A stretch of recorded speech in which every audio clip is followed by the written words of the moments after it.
Yes, they're handed down from on high. Yes, they're instincts. So who are they handed down from? Well, the religious... Do you struggle with this question? Well, it's a complicated question. Because you have this little kid and you think, get at it, man. Let's see what you can be. And so that's that voice of the benevolent father, and that's the spirit of the ancestors. And behind that, there's the God who's the voice of adventure. If you pursue the spirit of adventure, there will be things you have to give up. Right, you know that. I mean, you're taking steps. We'd even say that. Steps forward in your life. What do you mean forward? What do you mean steps? So see, it's all therapeutic and it's all psychological. Of course, the point of Abraham is that Abraham believed God and it was counted to him as righteousness.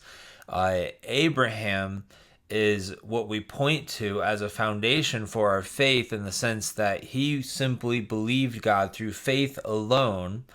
I will make many nations through you, Genesis 15. And when Abraham believed, it was counted to him as righteousness, and we are saved in the same way, just simply by believing in the promises of God. We are saved through faith in Jesus Christ, through the promises of God. It is by simple belief, in the same way that Abraham was saved. And not that a new believer would need to understand all of that exactly, but I'm saying that he's been studying Scripture and he knows Scripture very well, and his takeaway is just moralistic principles. It's moralistic therapeutic principles, and so everything's psychologized. Well, there are little adventures you have that transform you and transform your circumstances, okay? You have that adventure and you have to change as a consequence of it. You have to give up your immaturity so that you can take advantage of this new opportunity. Okay, and that changes you. Now you're a slightly different person. Now a new horizon of opportunity opens up. You have to make a sacrifice. It's like, okay, looks like if I'm going to do this, I can no longer afford this. Well, Abraham changes so dramatically that he gets a new name. He starts as Abram, and he ends as Abraham. Abraham is the father of nations. So what's the moral? If you pursue the spirit of adventure and make the proper sacrifices, you become the father of nations. Okay, there you go. We're going to jump ahead. He starts talking about the podcaster and his podcasts and some of that, so we're going to jump ahead to some other meat. But the moral, he says, is if you pursue the spirit of adventure and make the proper sacrifices, you become the father of nations. The spirit of adventure, I guess, is God. The spirit of adventure, because God is the voice of adventure.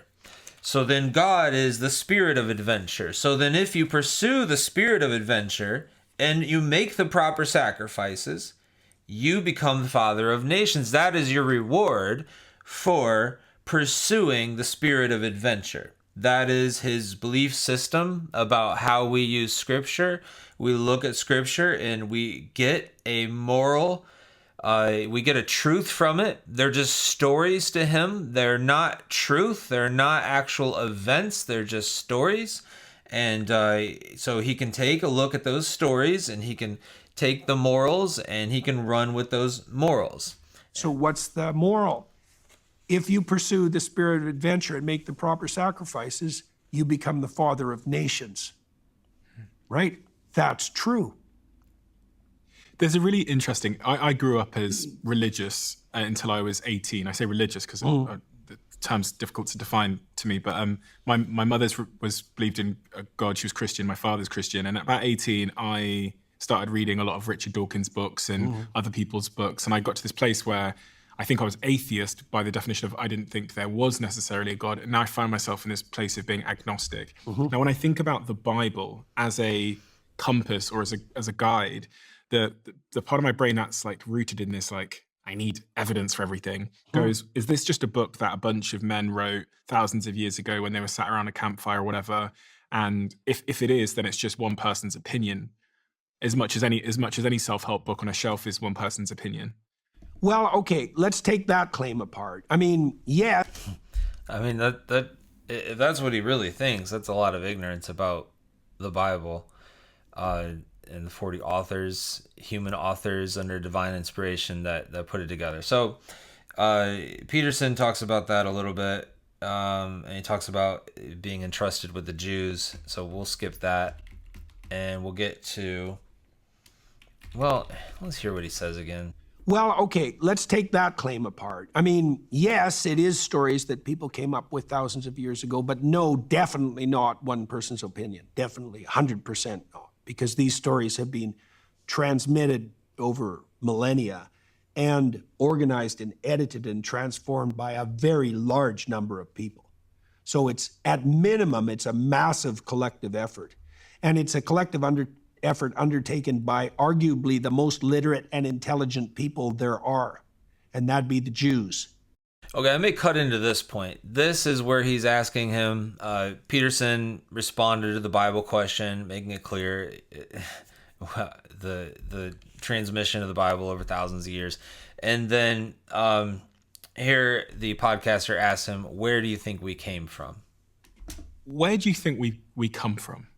You know, you've got the like Darwinism, evolutionary theory of we've evolved, etc. Then there's the more religious view that, you know, if you really think about the First Testament and the Early Testament and the stories of the, you know, creation, people think, you know, maybe we were just popped out of nowhere. But where do we youth believe that we come from? Do you believe a God put us here, or do you believe that? Do you believe evolution is true? Do you believe both are true? You have to read the book.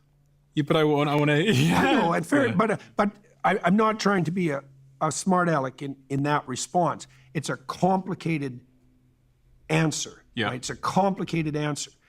I think that we're guided by the spirit of meaning. Okay? I think that's also our deepest instinct. That's somewhat Darwinism. So I find that interesting. He says, I think that we're guided by the spirit of meaning. That's what Jordan Peterson says. And then the host responds, that sounds kind of Darwinism. Sounds like Darwin. And I think that demonstrates kind of where he's coming from. Because I didn't make any claims about the biblical stories that I couldn't justify scientifically. I don't think there's a conflict. I think that viewing the... So what he sees here is basically that there's a conflict in his mind between science and the Bible, but there's not a conflict between the Bible's purpose and science, because he doesn't see it as a purpose of, I guess, a historical account. I mean, I don't know what he does and does not believe about any historical accounts in Scripture, but it seems certainly in some of the most ancient writing in the Old Testament, he doesn't view that as historical fact. And so he just views it as a story. And he goes on and talks about story a lot in terms of story and values and the importance of communicating values through story, and the importance of having story in a society. And there's a lot of talk about story and values, and you just, like, people need to understand where Jordan Peterson is coming from, and they need to understand the context in which this is all said, and not just go off of some Twitter clip that's sent out there. And we'll get to the meat of it in a moment, so we'll have to continue. Where do our values come from? We're going to jump ahead to that. That's just a little bit ahead here. Where do our values come from is another question. Example, if you want to get along with your wife, Yeah. now next week, Mind in such a way. year, right? And then you have to play it with your kids and your parents and a bunch of other people. So can I... Okay, so he's talking about there. He's talking about there the fact that if you there was a question about, can we just set our own values? And Peterson says, no, we can't set our own values, because everyone has to be on board with the values, and that's true. So he understands that values are not just created by man. They're not just created by humans. But so then he's going to get to, of course, a question naturally, when you're thinking about where do values come from, and they're not created by humans, they're not, it has to come outside of them, then you're going to have to get to a question of the divine. You're going to have to get to a question of where do these values come from? And so that's what we're getting to right now. If you have to play a game that works today and tomorrow and next week, next month, next year, right? And then you have to play it with your kids and your parents and a bunch of other people. So can I ask then, so is it the case that humans are designed in such a way where there's a certain set of values and stories that are most conducive with their reproductive survival? Yes. And so if that's true, and I completely agree, understand why that would be true, because this true for all species. Like there's a set of stories and narratives, probably in my dog, if you go back to 100 years from when his ancestors were in the wild, that he needed to subscribe to reproduce, to be a dog and to survive as a dog. All right, I want to emphasize that. I wrote that out as far as a set of values. He's using a dog as an example, his dog, I guess, and he says, set of values that must be subscribed to. The example, there's a set of stories and narratives, probably in my dog, if you go back 100 years from when his ancestors were in the wild, that he needed to subscribe to be a dog. So the idea is that one has to believe a set of narratives and believe a set of values to sustain their existence in whatever specimen they are. And so it's going to be different for a dog than a human. This is not, this is how you speak when you're an evolutionary psychologist. But so the question then becomes, where do those values come from? Are they innate within us because of our environmental factors? So I need to be this way because of the environment I live in so that I can have sex with somebody and reproduce because of I have 2 arms, 2 legs, etc. I'm this advanced chimp. Or advanced chimp. Do they come from above somewhere and they're granted down to me? Okay, so now we're getting to the key thing that some of you wanted to know when you clicked on this. This is the key event here, getting really close to it as far as, okay, these values, are they just something that we created, or are they from above? Is there something outside of us? Is there something divine? Because if I look at every animal... Not or, and. Oh, and, okay. Yeah, it's the same thing. You're looking at the same problem from 2 different perspectives. It's and. Yes, they're handed down from on high. Yes, they're instincts. So who are they handed down from? Well, the religious... Do you struggle with this question? Well, it's a complicated question. That's a good question. Do you struggle with this question? We'll continue. But do you struggle with the answer? I struggle with making the answer simple enough to offer rapidly. Are you clear yourself on it? Not as clear as I could be. What is it you wrestle with? I've shared what I clarity is part of it. We want to make things as clear as possible. Breadth of coverage, right? I mean, people ask me what I believe, and I say, well, I'm not hiding what I believe. I lecture about it, I podcast about it, I write about it. It's like, that's what I believe. There it is. Is there obfuscation in that? Well, partly things are complicated, so it's very difficult to give short answers to complex questions. You tend to if you give short answers to complex questions, the answers tend to be symbolic. Yeah. You have to say something like, where do they come from? It's like, well, they come from God. Now, is that a useful answer? Well, it's a short answer, so it's useful in that it's short. See, look, I mean, this is leading right up to the viral clip. And he's saying, you could give an answer like that. You could give an answer like they come from God. But that's too simple for him. It begs the question, what do you mean by God? We could return to that. Well, it does beg the question, actually, what do you mean by God? And you should go back to that, yes.